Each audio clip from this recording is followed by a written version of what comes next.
¿qué significa hacer historietas? Y más aún, ¿qué significa hacer historietas siendo mujer en la Argentina?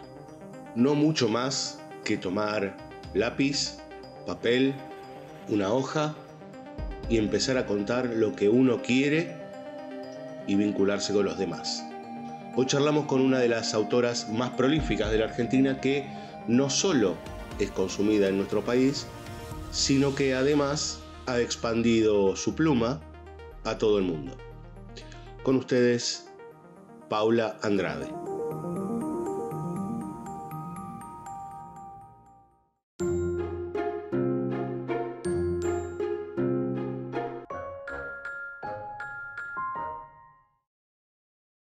¿1982 Quilmes, puede ser? Sí. Usted es una mujer del sur. Sí, completamente. ¿Nacida y criada en el sur? Sí, Quilmes toda la vida y después Capital un tiempo y ahora estoy de vuelta en zona sur. Mira. Soy un poco más grande que vos, pero del 79, pero creo que somos de una generación en donde el barrio era re importante para un montón de cuestiones, digamos, ¿no? Como el hábitat, cómo uno se criaba y demás. ¿Te acordás un poco de ese Quilmes de los 80 en donde la joven Paula daba vuelta por ahí o dibujaba, no sé qué estaba haciendo? Sí, dibujé siempre y escribir, las dos cosas. Es como que de re chiquita. Yo creo que lo bueno de esa generación es que crecimos en paralelo a Internet y la tecnología en general, las computadoras, la parte de las computadoras en adelante, pero se tuvo la infancia más liberada. O sea, Sí. como no estaban los celulares, no estaba de internet, hasta mis 11 creo. Pero la calle también era parte, ¿viste? Como uno podía... Sí, por eso. Entonces el tiempo se usaba mucho más activamente. Total. Mucho más de juntarse con amigos, de ir a caminar con amigos. Yo lo pienso ahora, es re raro ver un grupo de nenitos de 11 sin adultos caminando por la calle. No existe casi. No. Cuando antes era eso, salir todos, es como... moneda corriente.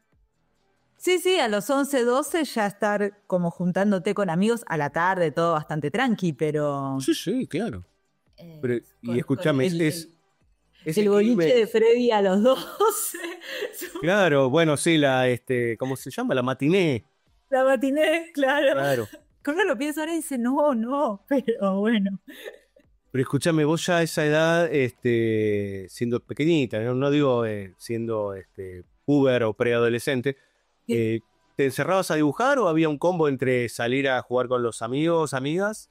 No, como que de chica era incluso, o sea, yo me considero como entre introvertida y extrovertida en el medio. En el medio, tendiendo levemente más a la extroversión, pero por un dedo. Okay. Un dedo, Ok. Pero de chica era mucho más que lo que más me gustaba hacer era leer de chiquita.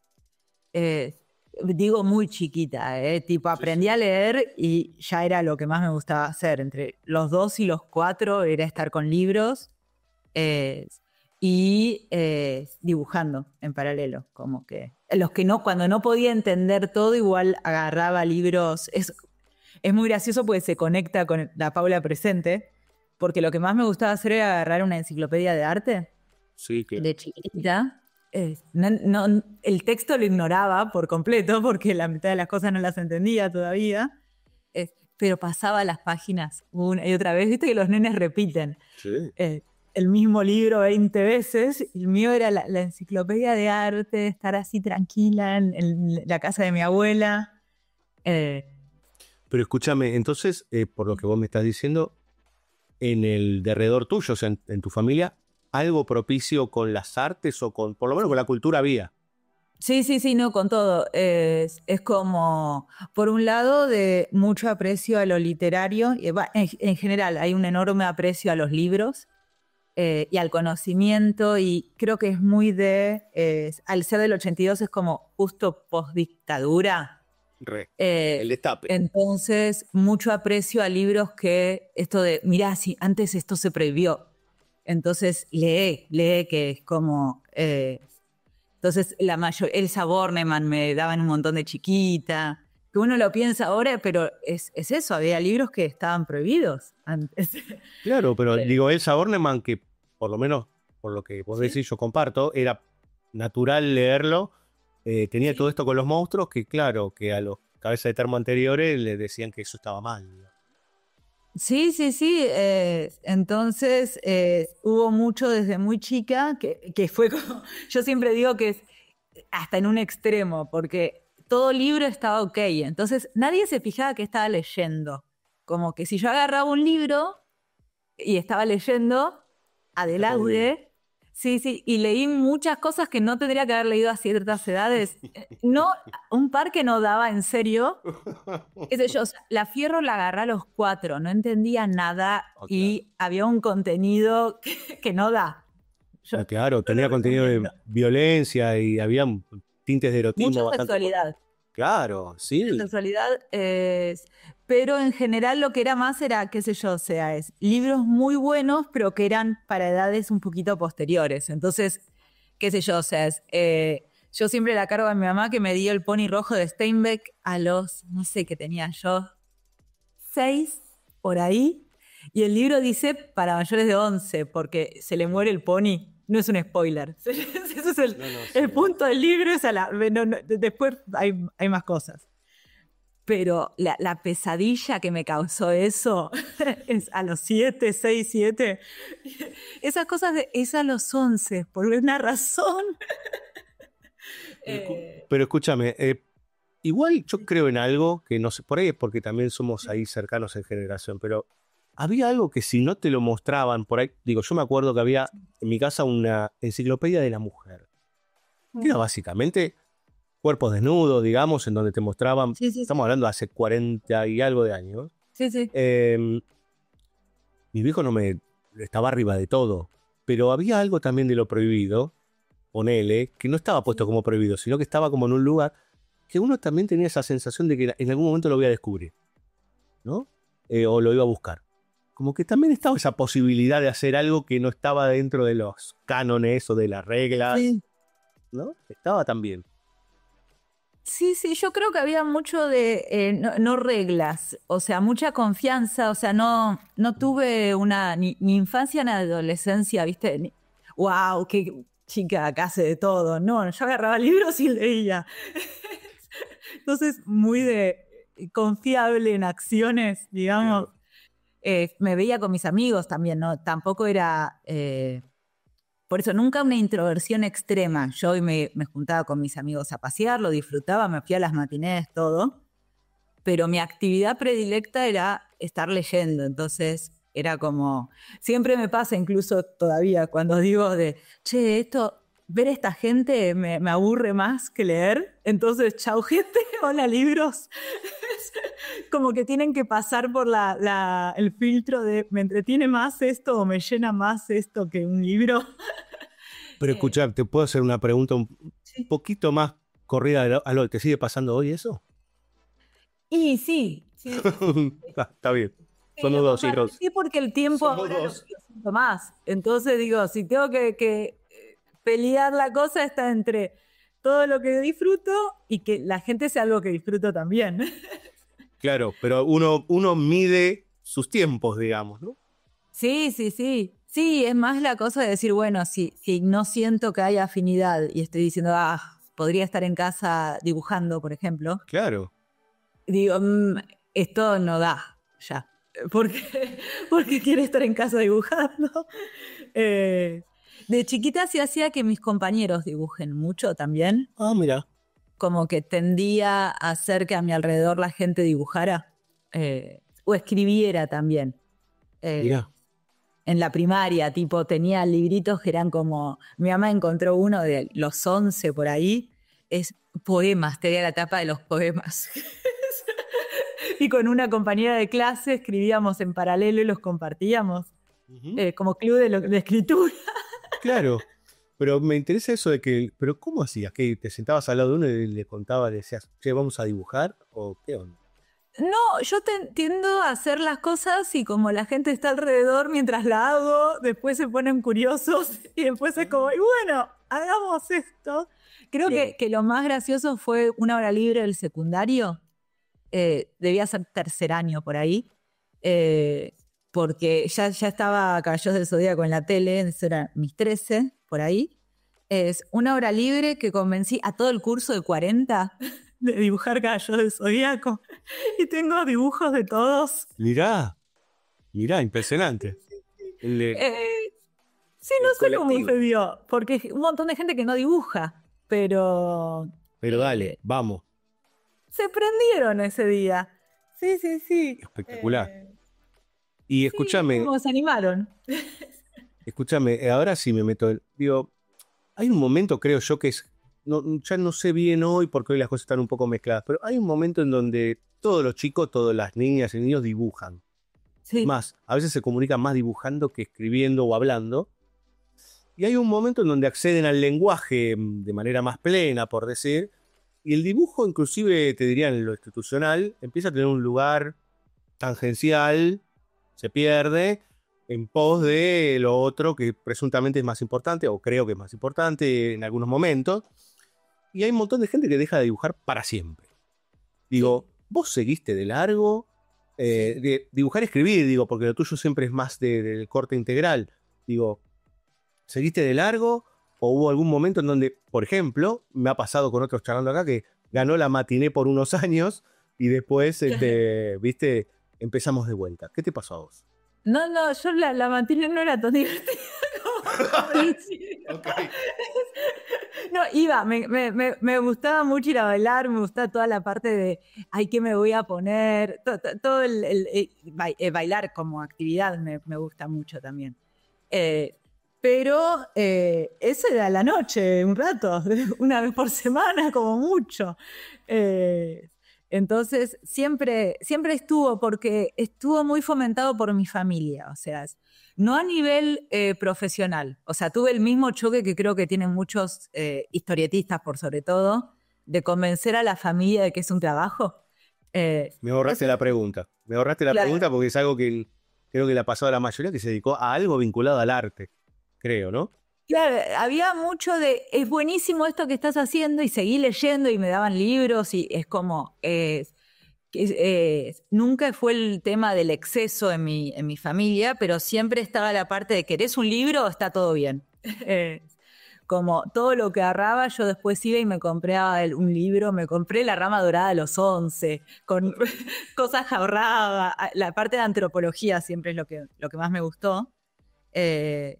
Y con dibujo lo mismo, era como materiales de dibujo, estaba todo bien. Bellas Artes de chiquita, todo eso me anotaron.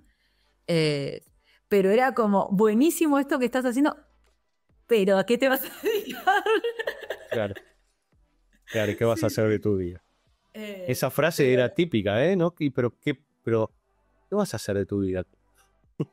Sí, es un error. Yo, por suerte, ahora que doy clases, trato de acomodarlo mejor las cosas con mis alumnos, porque es como, nada, es viable. Yo ya de chica lo notaba, porque decía, esto lo estoy leyendo de alguien que trabaja de esto, por lo tanto es una profesión, por lógica, digamos.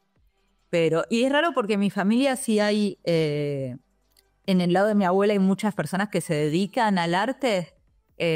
Hay un pintor de zona sur bastante conocido, fue director de Bellas Artes, en el Museo de Bellas Artes, pero no, era como lo que yo estaba haciendo tampoco era quiero ser pintora, tampoco era como que se entendía mucho, y la parte de escritora era como sí, pero...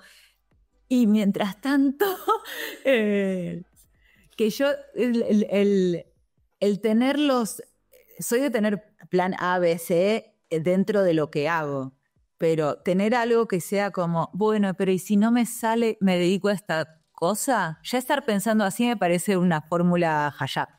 Claro, claro. Entonces.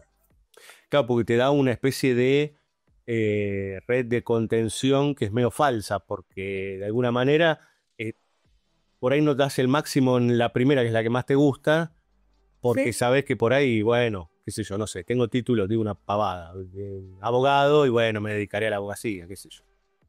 Sí, sí, sí. Yo perdí un montón, o sea, aprendí un montón de cosas en el proceso, pero pasé por un montón de carreras en el medio. En paralelo siempre dibujaba y escribía, por suerte, como que era lo principal, era eso, y en paralelo, bueno, pero algo tenés que estudiar. Algo, que yo digo, si todo ese tiempo hubiera estado dedicado al dibujo, Claro. sin esa presión al pedo, hubiera estado bárbaro. ¿Por qué Pero crees bueno, que, digo, porque vos estás hablando justo de un caso en donde la familia, he hablado con otros casos donde la familia, no sé, eran mecánicos o de otro ámbito, que yo, arquitecto, lo que sea, sí. y no estaba ese lugar de comprender que ahí había algo en esa persona, en este caso vos. Digo, pero vos tenías todo un perfil alrededor vinculado con la cultura y así todo, che, fíjate, ¿es cagazo? ¿Qué es? Se entiende por el lado de que está vinculado a la cultura, pero desde un lado formal. Entonces, muchísimo aprecio a lo intelectual en mi familia. Eso es como la idea de que en mi mente infantil tipo habían enterrado libros para después poder leerlos. Justo extremo yo lo veía. Siempre intensa desde chiquita, pero era como la universidad era lo importante. O sea, como que mi vida está marcada por el hecho de que mi papá falleció de chiquitos en un accidente de tránsito. Entonces, a los 4 años míos y 2 de mi hermano. Entonces, como estaba la bajada de tu padre siempre quiso que sus hijos estudien en la universidad porque él no había estudiado en la universidad. Mirá. Entonces, como historieta es algo que no es formal. Incluso creo que cuando se le intenta hacer una carrera, no es algo que encaja en lo formal. Me parece que tiene que tener la estructura más o menos como la tiene, de ser algo que es más parecido, no sé, al Renacimiento, la idea del mentor, te buscas un mentor y más o menos funcionás. Creo que si hubiera sido institucional no me hubiera copado, porque sí estuve en Bellas Artes, estuve en Letras, estuve en Antropología, estuve en un montón, en guión de cine, todas las vinculadas que se podían tocar, como yo decía, bueno, en paralelo acá algo saco, y no era lo mismo. Claro. Pero creo que lo que más de chocaba a mi familia era el lado de que no hay un título formal, un camino que con ese título vos vas a tal lado y ya estás habilitado a hacer algo. Sí, totalmente. Sí, sí, sí. Entonces, entender eso era la ficha. Si yo decía que quería ser antropóloga, no había un problema. Letras, por ejemplo, tampoco. El problema era decir, quiero ser escritora y no ir a letras. Que esa me había pasado de estudiar. Siempre fui muy opinionada, y la autoridad para mí es algo que uno respeta cuando es respetable, ¿viste? Como desde ese lado es una elección de decir, bueno, a esta persona la voy a poner en un rol de autoridad en mi vida. Entonces, docentes que eran como, ay, pero si querés escribir tendrías que estar yendo a un taller de escritura, no estudiando en letras. Y era como, entonces, ¿para qué existen letras? Y eso eran docentes de la UBA. Sí, sí, sí. Sí, sí, no. Que yo decía, ¿cuándo vamos a escribir? Y era, porque era todo análisis de texto. Y es, ¿cuándo vamos a escribir? Totalmente. ¿No? Vos sabés que, mira, yo soy docente de UBA en FADU, Sí. y es esa discusión que vos ponés, las dos cosas que vos ponés sobre la mesa. Uno, Sí. que el estudiante respeta al docente, mentor o como vos quieras, en función a que el docente se haga respetar. Estamos hablando de haga respetar desde su conocimiento, no de la dictadura del No, poder. en decir, esta persona la tomo, yo creo que con la enseñanza hay un vínculo de poder positivo cuando está bien claro, que es claro. alguien te está confiando que lo guíes en su profesión, que es algo súper importante. Exactamente. Entonces uno tiene que estar a la altura de ese rol y saber que se le confió ese rol, entonces tiene que acompañar. Claro. Y desde ese lugar es donde nace el vínculo. Es un espacio donde una persona te está cediendo esto de decir, ok, vos sabés más, me vas a poder guiar más que lo que yo decida sola. Uh-huh. Total. Por eso no por eso, no pero funcionan. Hay muchos momentos, por lo que yo veo, uno trata de tener empatía con los alumnos o con los estudiantes, pero en realidad uno ve que a veces ellos entre ellos hablan de situaciones en donde pasa esto que decías vos, ¿no? Como para que yo te respete, primero generame vos el lugar de confianza. Y por otro lado, algo que me parece, para seguir reflexionando, que decís vos, que es, bueno, yo voy a una carrera de, mira, no sé, dibujo, no sé, artes visuales, pintura, y nos la pasamos leyendo teoría de la pintura, pero no pintamos, me parece que es cualquier cosa, digamos, porque para eso me hago crítico. No sé. Exactamente. O sea, letras, yo estaba ahí y decía, esto es crítica literaria. Claro. Encima, a mí crítica literaria, o sea, qué sé yo, o sea, si alguien me pregunta, recomendame un libro, ponele, lo más típico es que yo diga, bueno, ¿qué te gusta leer? Porque no tiene nada que ver conmigo una recomendación, tiene que ver con qué le gusta al otro, entonces, en base a lo que le gusta al otro, pensar qué libros, si justo coincide, buenísimo. Claro. Es diferente a qué libros te gustan. Son dos preguntas diferentes, ¿viste? Sí. Y a mí la parte de andar poniendo mis gustos como la vara, ¿viste? En broma puedo hacer, hay veces que pongo, no sé, le pongo 5 petunias de puntos por mi perra. Cosas así. Pero para mí que alguien me diga, ay, ese libro que a vos te encanta, a mí me es una basura, no me mueve nada. Porque claro, es como, a mí me encanta y en mi lista está primero. Entonces no necesito al otro para que lo avale. Claro. Porque es mi experiencia y me parece que pasa lo mismo con lo que le gusta al otro. Entonces es raro que haga una review de un libro. Tiene que ser que esté contando cómo algo me encantó, pero un montón o lo odié. Una de las dos. Pero en sí, el dedicarme a escribir cosas sobre otros libros me parece un aburrimiento total. Sí, es todo un tema, sí. Es todo un tema. Yo creo que si con sustento y si es un análisis, bueno. Ahora, sí. Después la adjetivación, ¿viste? Para eso dejamos las redes sociales, ¿no? Ahí sobra. Sí, la parte de, bueno, esta es la posta. ¿La posta de qué? ¿Según quién? Es como, qué sé yo. Claro. Me parece que sería más sincero decir, estos libros me re gustan. Y el que lee esa opinión haga lo que quiera después con eso. Totalmente. Ahora, en esto de hacer lo que queremos, digo, ¿en algún momento hubo un momento bisagra en donde dijiste, vamos por la historieta? ¿O la historieta era, pues no la nombraste hasta ahora, digo, dentro de las lecturas, pero me imagino que sí, en que dijiste, yo tengo ganas de escribir y ganas de dibujar. La historieta es un lugar potente. Sí. Digo, ¿hubo algún momento de quiebre o hubo un avanzar? Hubo yo hacía todo por separado, a pesar de que estaba, ponele, o sea, sabía que estaban las Fierro ahí, las había leído, estaban, nada, mi tío las tenía en el estante más bajo, era un estante bajito, muy bajito, una mesa para televisión, ¿viste? Bien bajita. Y nada, yo estaba a esa altura, de niña con 4 años, entonces era como, bueno, agarro todo el libro, está permitido. Claro. Entonces, pero no, me gustaban los dibujos, decía, qué raro esto que está pasando, qué sé yo, pero la miraba más que nada por los dibujos. Y después mucho libro ilustrado, entonces yo por un lado dibujaba, otro lado escribía y eran dos cosas que tal vez llegaba a dibujar a mis personajes, como que llegaba algo así, pero usualmente iban separadas hasta los 11 que empieza a estar X-Men en la tele. Oh.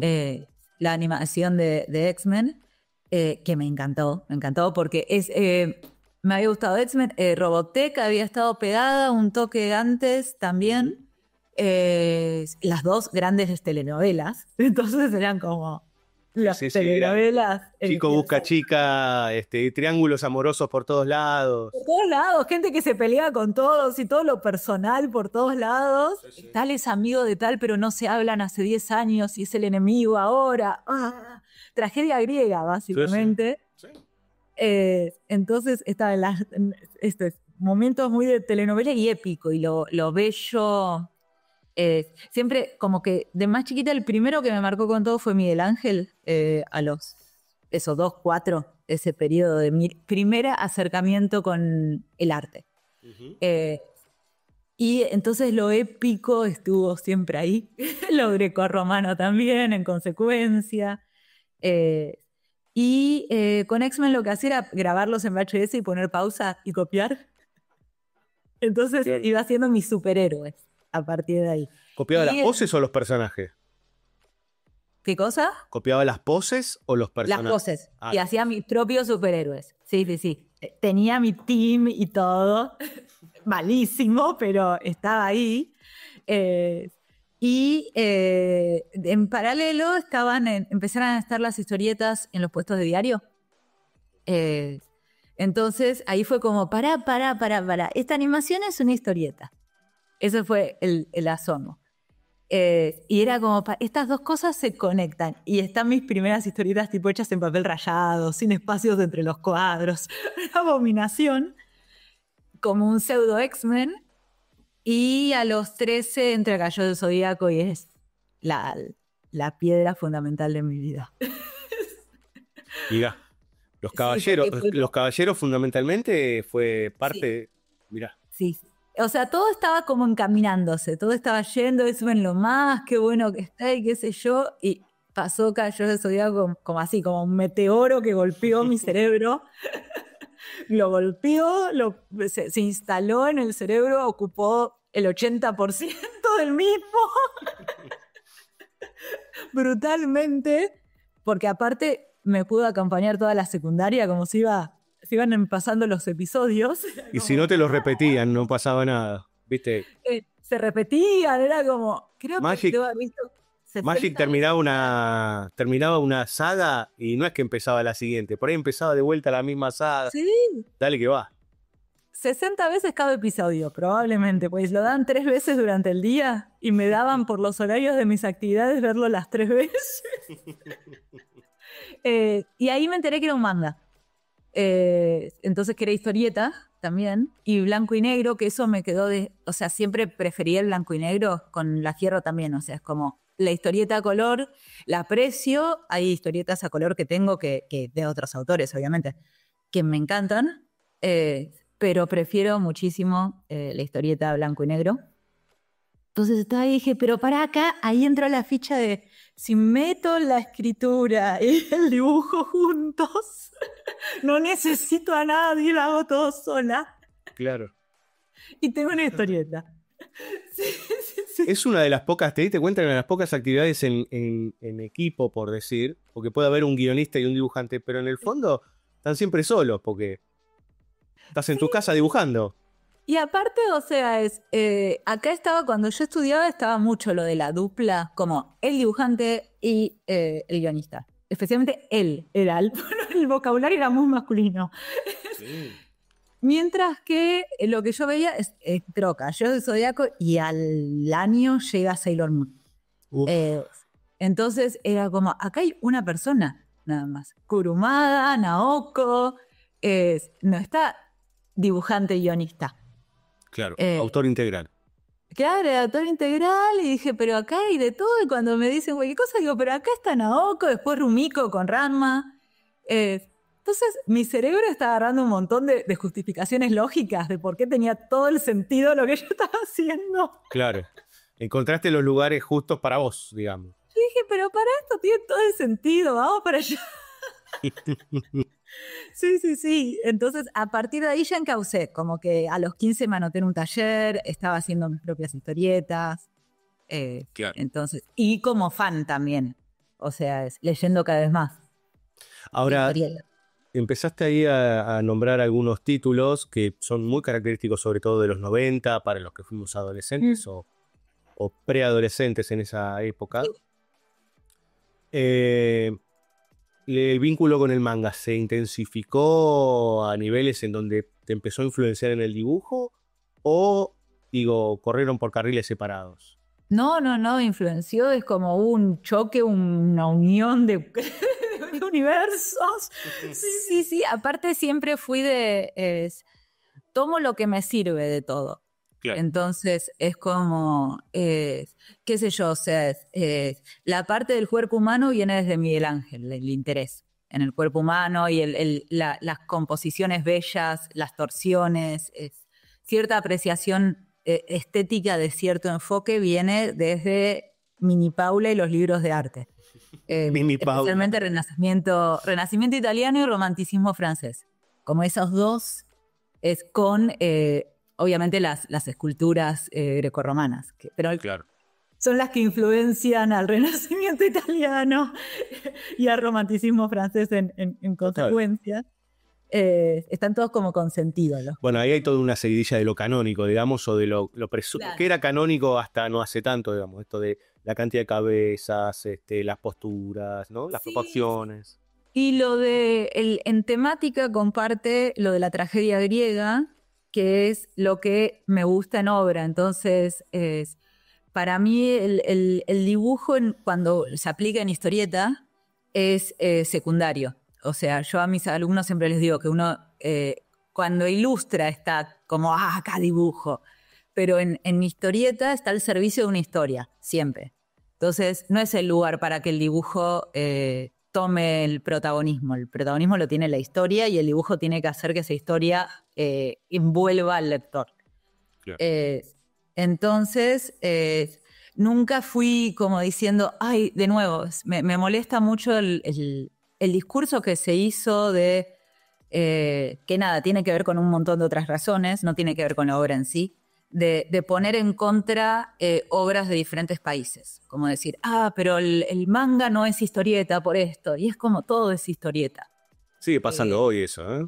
Sí, pero son conversaciones que digo, vamos a usar todas nuestras neuronas. Podemos, para algo las tenemos, porque tiene que ver con geografía, más que nada, nada más, y lenguaje, como Claro. en qué idiomas y ciertas particularidades que se dieron locales, pero no son géneros en sí mismos para mí. Claro. Entonces, lo bueno de tener esa flexibilidad es que, qué sé yo, o sea, es mucho de... Lo que más me gustó como superhéroes fue cuando llegó Jim Lee, visualmente hablo. Claro, sí. Y visualmente ahí estamos hablando otra vez de renacimiento italiano. Las figuras, muy estético todo, muy bello. La búsqueda, la pelea como algo bello y estético, incluso. Sí, total. Más que violento, o sea, especialmente en Jim Lee, en los 90s. Es como que después sí se plegó tal vez más a ciertos cánones, pero cuando entró... Sobre todo cuando entra en Image, que ahí hacen lo que se les canta y con Sí. estupefacientes. Cuando agarra X-Men. Todos. Cuando agarra X-Men era como, ¿para qué? ¡Cuánta elegancia! Gambito llegó a nuestras vidas. Impresionante. Sí. Y el manga lo que tiene es eso también, toma el melodrama de la tragedia épica también, o sea, es mucho más melodramático en generalidades, digo, porque también hay obras muy melodramáticas en otros países, nada más que el canon, diríamos. Claro. Entonces, de ahí empezó a ocupar más espacios y obras para más público, en los 90s especialmente. Sí. Como que el manga tiene, yo creo que no importa qué te guste, va a haber un manga para esa persona, claro. Porque hay para todas las edades, todos los géneros, todos los intereses, y esa cosa de lo bello está más presente,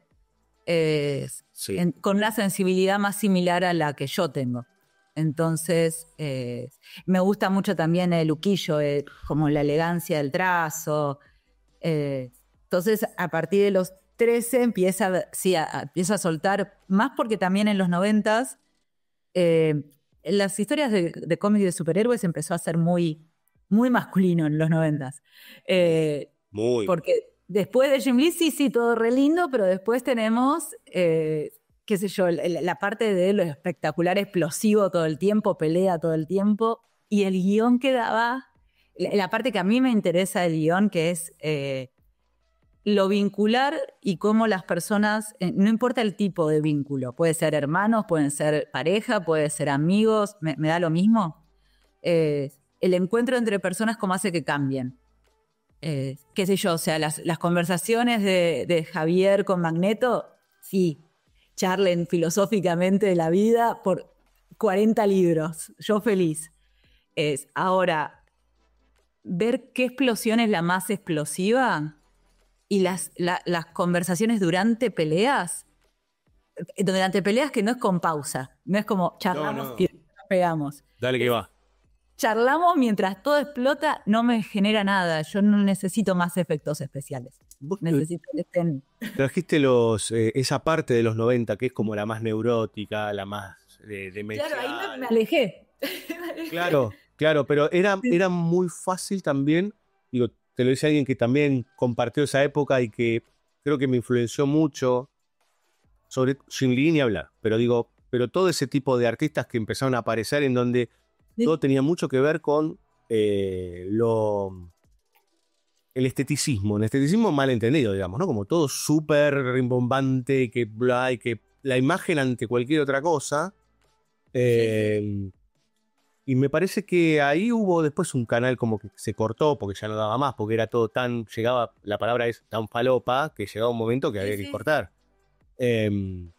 Pero te pregunto, porque también es el momento en donde hace mella fuerte el manga y el anime acá en Argentina. Ahora ya es algo establecido, te diría que se lee más que la historieta occidental, por lo menos por los jóvenes. Sí, en todos lados. Globalmente es el mayor vendedor.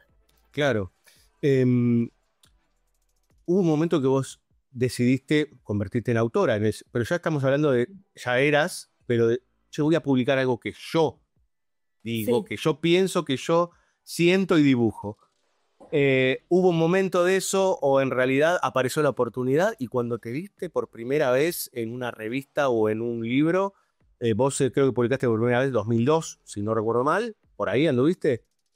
Sí, o sea, es como que yo la parte de compartir lo que hago siempre estuvo como que no es algo, la idea de, viste, escribo esto y lo guardo solo para mí, no es para mostrárselo a nadie, no. Mi cerebro dice, no, esta es mi manera de comunicar, es como acá vengo a expresarme, tomen mi prosa, lo que sea, lo que sea le está haciendo. Sí, es como en el secundario fui vicepresidente del centro de estudiantes. Además de todo eso. Sí, hicimos la campaña con frases de Magic, de Gathering, porque todo era épico, entonces era como... Las ideas hay que volcarlas, así, es como con todo. Y creo que también era y es una manera de comunicar lo que uno piensa, aunque no lo esté procesando y no sea consciente del proceso. Sí. El cerebro está activando un montón de cosas y haciendo lo que se le da la gana. Entonces, creo que es súper importante que eso esté fuera de la carpetita que guardo para mi ser. Claro. Entonces lo mostraba desde re chica lo que hacía. No sé, de chiquitita mi mamá me anotaba en los concursos de dibujo que las hacía Vaya Aspirina, que las aspirinetas tenían un concurso de dibujo y mandábamos todos los años dibujos ahí. Entonces que el dibujo tenía un propósito ya estaba asomándose eso. Y en paralelo, los 11, 12, 13, época de... Paula se define como humano, ahí ya tenía internet. Entonces compartía mis historias, escribía fanfictions y los compartía, hacía fanarts y los compartía. Entonces ya había una respuesta de un público a su manera, claro, de un lector. Entonces, y como en general estaba todo bien, yo seguía. Así que sí, lo de hacer, decir, bueno, hagamos un libro era como el paso lógico. Nunca me gustó del todo, o sea, puedo trabajar con guionistas si me copa mucho la historia, claro, y si me dejan ser mientras la hago, pero en general y aún así mentalmente voy a estar diciendo yo prefiero podría estar dibujando mi propia historieta, mi cerebro estaría así. Entonces la cosa de lo todo separado y por pasos no estaba. Y que cuando empecé a ver, a partir de que era el 95, por ahí ya teníamos crisis acá, empezaba. Entonces no había, el formato de trabajar de historietista ya no existía como se conocía antes. Sí, claro. O sea, como lo conoció la generación de Quique, por ejemplo. Sí, no, olvídate, no. No había editoriales. Entonces era Solo como... los fanzines que estaban empezando a aparecer. Claro, sí, es como... Yo soy un poco más chica que el Team Catzole, por nada. Entonces es como... Sí. Catzole estaba saliendo por un costado y empezábamos a movernos los del costado del manga. Que era como... Empiezan a estar los eventos también de manga y anime, porque era generar los espacios para compartir lo que se hacía. Entonces fue como, bueno, y ahora se va una historieta. Bueno, pero entonces fue cuando saliste por primera vez, Sí. por decir al mundo, en el sentido de un libro impreso, digo, más allá de que vos ya tenías toda esa conexión, digo, fue algo natural entonces. Sí, no fue, o sea, lo dimensioné después como diciendo, ay, qué adolescentes que éramos. Y qué bueno que éramos tan adolescentes, porque era sin pensar. Era como, queremos hacer un fanzine. Dale, muy de curso de historieta. Queremos hacer un fanzine, dale. Una de las chicas que estaba estudiando, estaba en el CBC, ella de la FADUC, en el Mirá. CBC. Entonces era la que sabía ella. Teníamos la persona que sabía, la ¿Por qué? sabiduría del CBC comparado con el resto que estábamos todavía como saliendo. Y dice, no, pero si hacemos una publicación, la vamos a hacer bien, la vamos a hacer en offset. Y era, dale. Y así escaló. Claro. Estuvo muy bueno porque fue un entrenamiento, nada, aprendiendo un montón de cosas de edición con todo de una. Y aparte medio en el hacer, porque estás haciendo y vas aprendiendo. Sí, ahí ya era 2001, entonces medio de crisis, así que era como, me importa todo, nada. Quilombo total, sí. Pero algo que decías recién me resulta copado y que muchas veces a mí me surge como pregunta, que es, ¿qué rol ocupa el juego dentro del dibujo? O sea, Un montón. ¿Un montón? Sí, un montón, sí, pero porque en la vida hay que es eso, me parece. Es como que tiene que estar lo experimental y lo lúdico. Primero que es la forma en la que la gente aprende más. O sea, como método de aprendizaje, estar haciendo y divirtiéndote y sabiendo que, a ver, no estar pensando que solo una cosa es lo correcto y lo perfecto y todo lo demás es fallaste, ya te ayuda un montón en lo que es, me parece, el fomentar al cerebro para que sea más creativo. Claro. Y si no está el disfrute, nada, yo si no... a ver, la profesión tiene un montón de momentos muy densos, que son como, y hoy me tengo que sentar a dibujar, y esta página que no me sale, y sí valoro lo teórico atrás. O sea, las técnicas de dibujo van a servir un montón, estar aprendiendo todo el tiempo cómo pulir escritura y dibujo, o sea, la narrativa es súper importante. No digo el juego como, uy, me divierto 100%. No es un dale que va, digamos, ¿no? Claro, pero la parte de pesada es mucho más llevadera cuando sabes que todo es un gran juego. Tío. O sea, entonces lo podés, es más fácil decir, bueno, hoy me tengo que quedar dibujando esta página no me sale y seguir dándole en lugar de decir, ay, ya está, me aburrí. No está, ya está, me aburrí. Esta página no me va a ganar. Claro. Pero si no lo disfrutara, no, especialmente acá, porque no tenemos el formato de, bueno, sí seguro que vas a entrar en una editorial y es fácil entrar en una editorial al principio que te dé la plata para estar viviendo. No, ni en pedo. No es una realidad. Entonces, creo que para ser historietista es como que nada, es como muy encabronados con el disfrute que causa la persona hacerlo. Claro. Porque no hay otra motivación. Porque aparte digo, vos lo decías hace un ratito, esto de sobrevivir, hay que sobrevivir de alguna manera, porque claro, también de alguna forma la industria de la historieta como se conocía en este país desapareció hace 25 o 30 años. Y ahora, el otro día lo escuchaba Andrés Acorce, que dice que hay 45 editoriales acá en Argentina, todas chiquititas. Sí. Entonces todos tratan de hacer lo que pueden.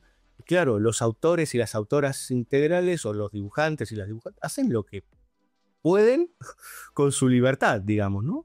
Sí, sí. Sí, a ver, hay un montón de factores. Yo creo que a veces, digamos, como en mi camino tuve que estar en un montón de roles de lo que es historieta, que no tiene que ver justamente con hacer obra, nada más. O sea, al estar como editora tuve que estar pensando en cosas de prensa también, como que terminás pasando por todos lados, que nada, hoy por hoy, como autora de 40, aprecio mucho la mochila de información y conocimientos que eso me aportó y noto cómo me facilita ciertas cosas. Pero nada, siento que hay veces que hay ceguera entre cada sector de cómo funcionan las cosas. Porque, a ver, sí hay, ponerle un montón de mini editoriales. Lo que hay que entender es que también es esto, con pocos libros y nada, y que lo que sea. La mayoría son autores que se autoeditan o que editan, se unen un grupo de autores y arman una editorial, y son autores editores. Entonces, no hay mucha gente que quiera ser plenamente editora. O sea, es editar porque el contexto obliga. Entonces, la idea de decir, bueno, pero son todas chiquitas y son un montón. Sí, porque si a la mayoría le das la opción de decir, mira, vas a poder sacar con control tu propia obra, pero la maneja la editorial X, la mayoría diría que sí. Claro. Si es un contrato justo. Como esa opción no está, entonces pedirle a autores que están editando, entonces están lidiando con hacer el libro, prensa, impresión, tienen que manejar la distribución, tienen que manejar la prensa, acercársela al lector de alguna manera, total, la difusión. Pedirles que encima de eso, lo que sea, ya es una forrada para mí, porque pedirle lo que alguien de afuera tiene idea de lo que tiene que ser una editorial, sin tomar en consideración el contexto y la realidad de cada editorial y del país. Claro. Entonces, porque de algún lado hay que sacar la plata para imprimir, que nadie es, creo que no hay ninguna editorial de alguien adinerado, por ejemplo, estamos todos... No, creo que no. Y un libro que cubra al otro libro, es pedirles que encima estemos como en el lado editorial, con una visión plenamente comercial. Si es, mira, me quiero hacer este libro y lo voy a hacer, y lo que me mantiene haciéndolo es que me divierte, es... córranse después, dejen aire, porque creo que eso es lo que pasa. Hay un montón de editoriales porque hay un montón de autores, pero no hay editoriales para esos autores. Entonces, la solución es autoeditar. Incluso a nivel números, un montón de autores se dan cuenta que a nivel números, que es mínimo porque las tiradas son chicas, y si van a eventos les es más funcional autoeditarse. Porque la venta del libro les va completa a ellos, más allá que tienen que cubrir el costo. Pero tenés un poquito más que el 10% que tendrías nada más de tiradas chicas. De tiradas chicas no te sirve mucho. No, claro. Entonces empiezan a hacer la cuenta de decir, che, o sea, está bueno, no tengo todo esto para hacer, porque se ocupa otra persona, pero al mismo tiempo, si ya están yendo a la feria, ya están haciendo todo, y nada, empieza a decir, si lo quiero hacer y es el libro que tengo ganas de hacer, y bueno, y lo hice, ya está. Me parece también, ya que entramos en este tren, este terreno, que yo creo que es uno de los puntos críticos a tratar, sobre todo en función de la historieta argentina, que es que he escuchado voces que dicen, no, bueno, muchos autores se creen que son los poetas de no sé qué, entonces eso sale más tiradas más cortas, la gente por ahí no lo quiere comprar y va hacia otras cosas más comerciales, y otros que dicen, no, bueno, pero encontremos un camino en donde podamos, no sé, mixar un poco eso, un poco de lo comercial y un poco de lo autoral, o en este caso que salgan las dos cosas con la misma potencia. Vos hace poco, yo te vi en las redes sociales, estuviste en Francia. Digo, sí. Yo sé que en Francia hay ramas para todos los gustos y para toda la... También estamos hablando de Francia y Argentina con dos situaciones completamente distintas, económicas, por ejemplo. Sí, pero a nivel obra hay un montón de similitudes también, es como... Claro, digo, hay un montón de autores que están, digo, todo el tiempo con cosas que producen y por ahí hacen algo que le piden y después ya tienen su obra para salir a mostrarse, a contar lo que quieren y también ganando su dinero, digamos, ¿no? Me pregunto si no estamos teniendo una discusión medio, lo voy a decir en criollo, medio al pedo, que si tiene que ser más comercial o más autoral. En realidad hay que hacer una especie de, pienso yo, no sé, que vos que tenés toda la experiencia encima, si hay que hacer algo más integral, que no importa una cosa o la otra, sino que saber cómo. Para mí hay un problema en general que es lo mismo tocando con lo de la universidad y la búsqueda del canon y la crítica literaria. Se trata de pensar en cuál es la aposta siempre, ¿viste? ¿Cuál es la única? ¿Cuál es el camino? Cuando el punto, como bien lo marca, qué sé yo, las industrias grandes, podemos tomar la de Francia, podemos tomar el manga, que el manga es lo grande en todos lados ahora. Que es el punto de que, a ver, una cosa son las ventas. Entonces, puede ser que algo sea super mainstream, por ejemplo.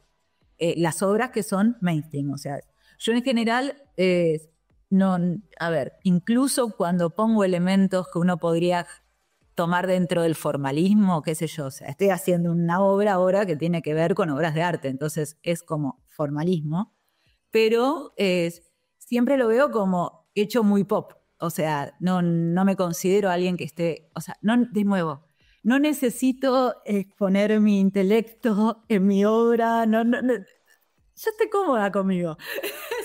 Pero entiendo que haya autores que tienen una obra donde es más desde eso, como, soy un poeta dolido y quiero hacer esta obra que entiendo yo solo, los demás no me entienden. Si eso es lo que motiva al otro, todo bien. Para mí el error es empezar a decir cuál es más obra que otra. Ahí está. Y guiarse por las ventas. Eso es como, hay obras que van a vender más, qué sé yo, o sea, pero pasa, por ejemplo, o sea, tomando el manga que es el gigante, es las historietas shonen, las que son aventuras para adolescentes, suelen vender muchísimo más que, no sé, el seinen, que es para adultos. Tenés autores que son mucho más alternativos, que obviamente, probablemente, venden menos que los que son súper gigantes, populares de estos, o la obra que está con anime en este momento.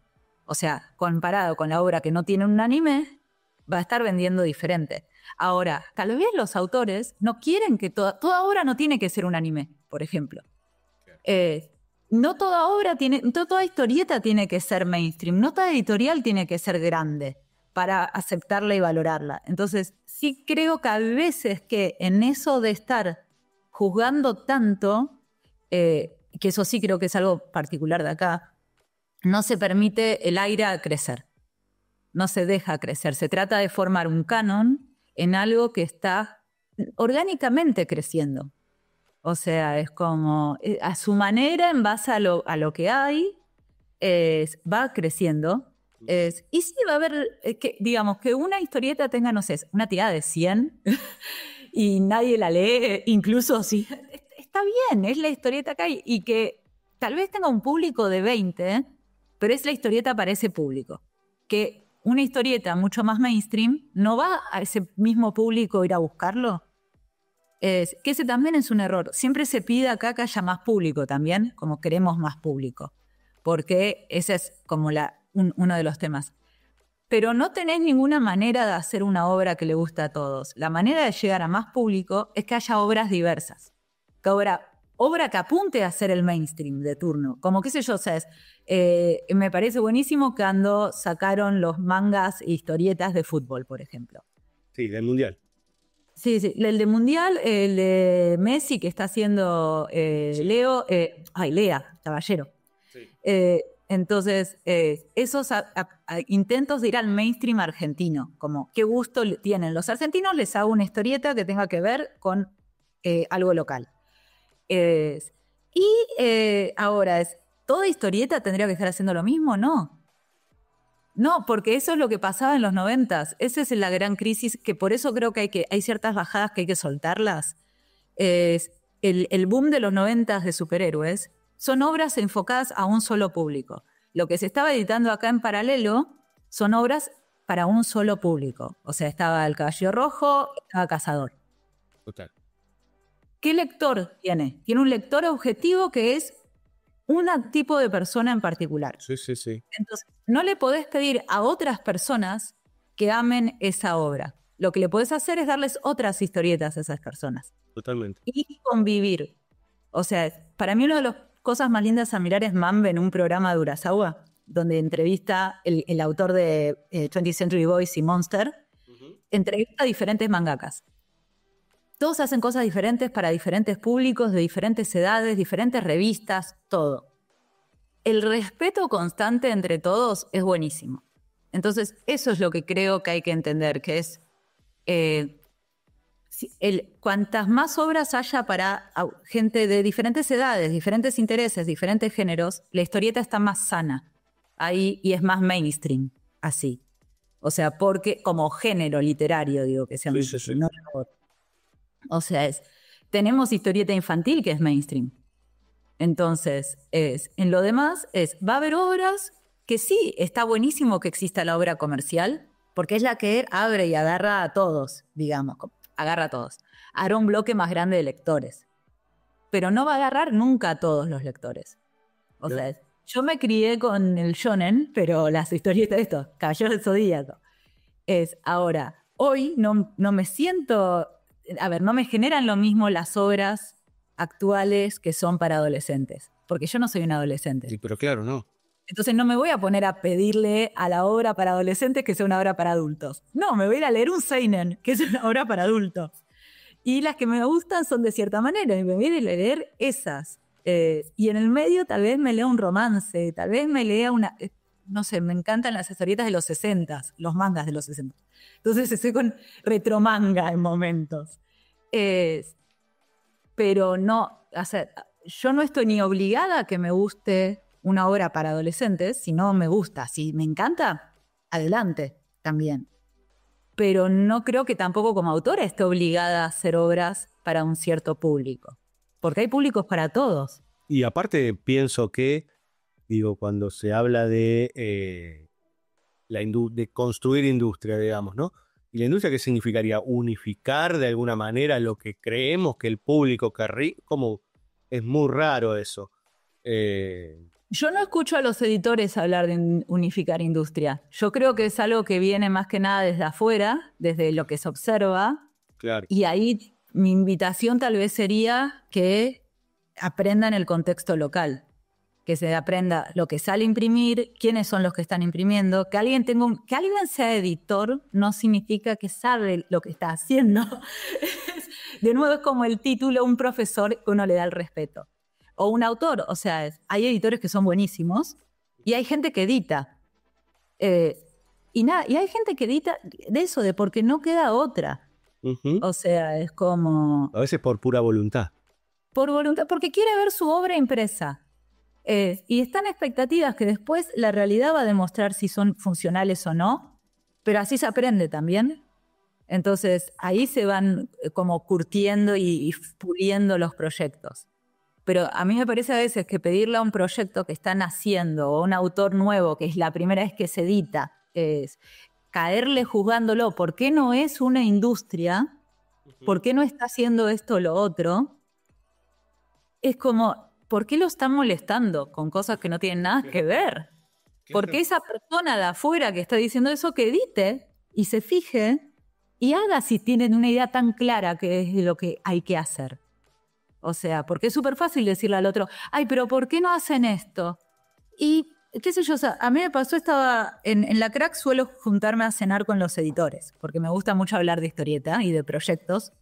Entonces, prefiero hablar de proyectos que a veces de nada. Es como, con chismes me aburro. Con chismes puros me aburro. Entonces, dame, ¿qué vamos a hacer? ¿Cómo mejoramos este ambiente? Una crítica que se le hacía a las editoriales, la generación del 90, desde mi generación en adelante, tal vez era de ¿por qué la obra no es diversa? Eso de ¿por qué no hay obra para mujeres? ¿Por qué no hay obra inclusiva? ¿Por qué no hay obra que al menos no sea misógina? ¿Por qué no hay obra así? Y el punto es que básicamente todos los editores y autores de ese momento estaban haciendo la historieta que les gustaba leer.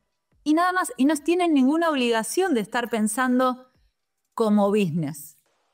No tienen que andar, nadie estaba pensando ahí, no, voy a hacer una obra que impacte para tal edad y tal sector, entonces voy a poner estas cosas. Era como, uy, me encanta el lobo, quiero hacer mi historieta. Me encantan los superhéroes, quiero hacer mi historieta, esto es más o menos lo que estoy leyendo, hago mi obra, me pongo una editorial. Entonces, no están obligados a incluir. Lo que es sanísimo es que haya más editoriales, porque pocas editoriales no incluyen más variedad de libros, porque son todos autores haciendo. Claro.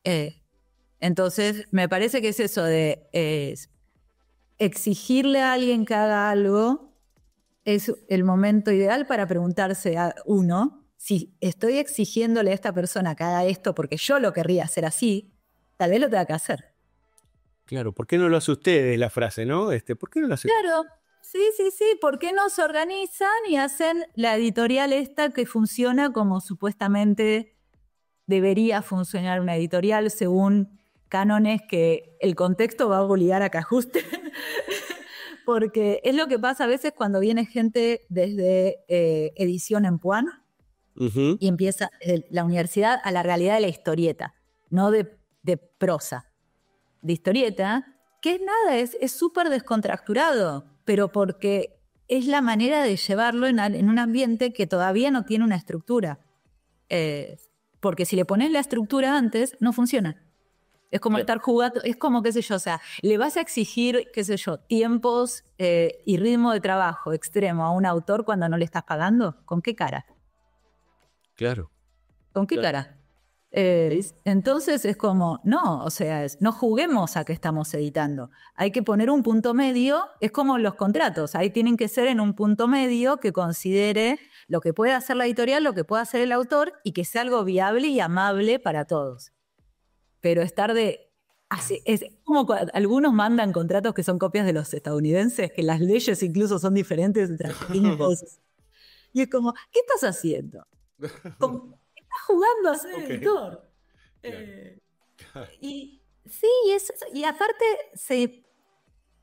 creo que los que opinan mucho tienen que estar pensando tipo, posta no están tratando de bajar su idea ideal de qué ambiente a ellos les gusta. Porque ponele, o sea, yo eso lo siento que viene más de los que vienen muy de la industria de Estados Unidos. Que la industria de Estados Unidos incluso hoy por hoy está medio en crisis. No son el gran vendedor en Estados Unidos. El gran vendedor sigue siendo el manga. Vienen reseteando los universos desde hace 15 años que resetean. Años. Sí. Hay una crisis de cómo llevar las cosas. Con distribuidoras, la distribuidora que fue al quiebre, como hay un montón de temas que se están dando. Y hay otras leyes, y hay otro público, y hay otra relación con el consumo. Entonces, imitar algo que el contexto no es el mismo, no tiene mucho sentido. Y hay que aceptar que tal vez, creo que la base es que a uno le encante algo no significa que al otro le encante. Esa es la base de todo. Entonces, tiene que haber algo, qué sé yo, o sea, a mí la verdad todo lo que se edita no es como... Trato de bancar todo lo que puedo, pero no todas las obras me encantan. No tendrían por qué. Por eso, entonces es como, pero me parece buenísimo que haya obras para gente que le gusta otra cosa. Porque eso es lo que hace que la historieta se vuelva de consumo general.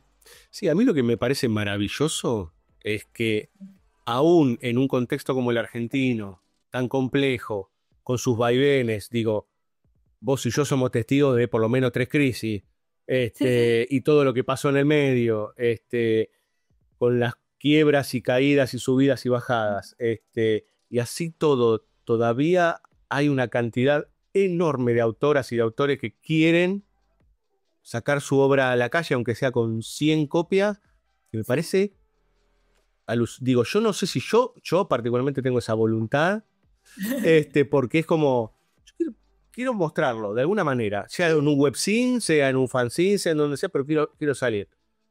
Lo cual, viste, como por ahí viene un alemán, ve esto y dice, ¿Cómo haces para sostenerlo? Y la verdad que se sigue sosteniendo. Sí, de cabronés, por un lado, sí creo que esa misma crítica extrema, que suele ser muy predadora, creo que entre autores, entre prensa, en Argentina es muy como de ataque, digamos, al mismo tiempo hace que es un ambiente de una forma muy graciosa, porque de nuevo, no justificado como lo vería alguien de afuera, los motivos no son los mismos, pero es muy competitivo.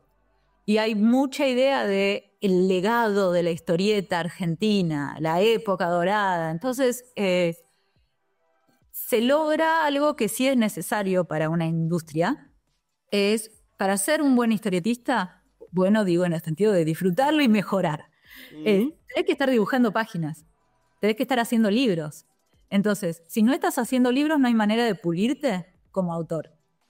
Entonces es como una mezcla de cabrones que están todos ahí como puliendo sus obras, con una bajada crítica constante que hace que el nivel es súper alto. Claro. A pesar de que no hay industria monetaria. Claro. Sí, Si estamos en lo monetario, el ambiente es brutal en ciertas cosas. No es como, ay, esta idea de cada uno hace lo que quiere y qué relajado es. No es un ambiente de bellas artes de estudiante. No. Es de, mirá lo que hizo este, mirá lo que hizo aquel. A ver, atacar a los nuevos con todo. Que yo digo, por favor, es el primer libro de una persona. ¿Podemos como analizarlo considerando que es el primer libro? Un poco de amor, digamos, ¿no? Un poco de fomentémoslo, pongan la crítica con el afecto también, con decir, le vemos potencial. No cuesta tanto motivar a alguien. No, claro. No. Bueno, vos sos docente, yo soy docente, y uno sabe que lo fundamental, más allá de los contenidos y de la construcción de conocimiento teórico, si querés, y práctico, está la motivación. Y sí, y es que le sacás la motivación y es como... yo a veces hago la comparación del ambiente con Highlander, la película. El inmortal. Joven nunca la vio, pero va a haber un remake, probablemente sea malo, pero bueno, miren la vieja. No por el lado de que se matan entre ellos, pero sí por el lado de que uno empieza con un montón de compañeros de curso, usualmente, de taller. Empiezan a ir a los eventos, empiezan a autoeditar, empieza a ver fanzines. Siguiente año, 3 ya no están. Siguiente año, quedan 2 de cada curso. Y así. Y se va viendo también con los autores. Sale 1 o 2 libros y después dejan. Entonces, es una profesión de encabronarse. Es como decir, y me quedé. Ya está, y ahora estoy acá y no me voy a mover. Claro. Es una cuestión de actitud, diría Fito Páez, ¿no? Como estar ahí, pa. Y es que si no, o sea, como no hay forma de sostenerlo de otro lado, no es como que decís, bueno, pero es mi laburo y es lo que cubre mis cuentas. Ponele que eso es una motivación para hacer trabajos también. Sí, claro. Bueno, también. cubre mis cuentas, lo tengo que hacer. Esa no va a ser la satisfacción. Entonces, si sacás esa, tiene que haber algo que te sostenga a seguir interno. Que diga, no, esto lo quiero hacer y lo quiero hacer mejor, y encima la motivación para hacerlo mejor no es ¿para qué? Porque yo quiero ser mejor, nada más. Porque no es como que va a ser que nada, esa editorial ficticia te tome en Argentina. Claro. No, y que va a pasar, que yo cuando empecé, que mostraba mi carpeta, los guiones que me ofrecían no eran guiones que yo quisiera dibujar, no eran guiones que yo quisiera comprar tampoco, que creo que eso era como la señal de, che, se están perdiendo un público al no hacer obra que atraiga levemente a mujeres, levemente, se está perdiendo un público acá. Pero era como, lo que me decían de hacer era como, no, entonces, ¿qué me queda hacer? Mi propia obra, con mi propia editorial. Porque no puedo obligar a otra editorial que haga mi libro, si no quiere. Totalmente. Y no lo va a poder vender. Esa es otra, o sea, una editorial que tiene cierto perfil, no tiene el perfil del público que tienen otros libros. Entonces no lo va a poder cuidar de la misma manera.